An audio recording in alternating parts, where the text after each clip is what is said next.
یه هلیکوپتر نمیدونم برای چی میچرخه. خب این دور برار هم یک کمی فیلم بگیرم. بعد اینجام که مال چیزای بچه ها اینا بازی میکنه. البته الان خالی پارک دیگه، پارک مخصوص اون یک سری بچه ها، از بچه ها که نیست، بزرگای. اینجا برای کسایی هستش که به نظرم تظاهرات کرده بوده، چی کرده بوده. او هلیکوپتر هم برای همونه. اینا نگاه کن.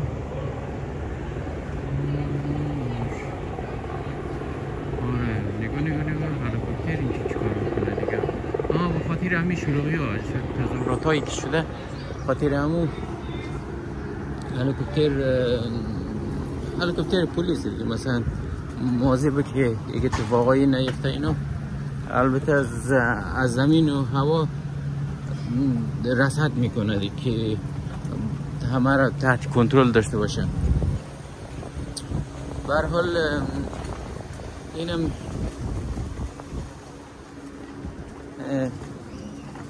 اینم جاهای کوچه ها و پس کوچه های ما. و به هر حال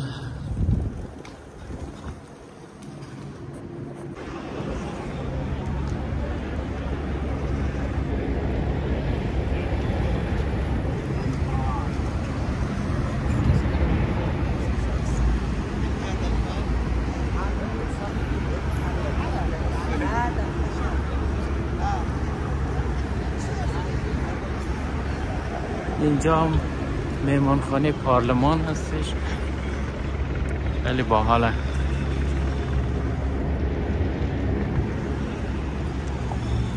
اینجام که میترویشه، اینم میترویه.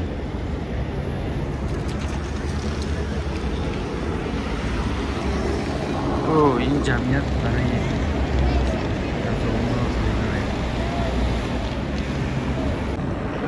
ای خدا این چقدر بیتابی میکنه. فقط اونجا در جا میزنه. رفت تو طرف دیگه.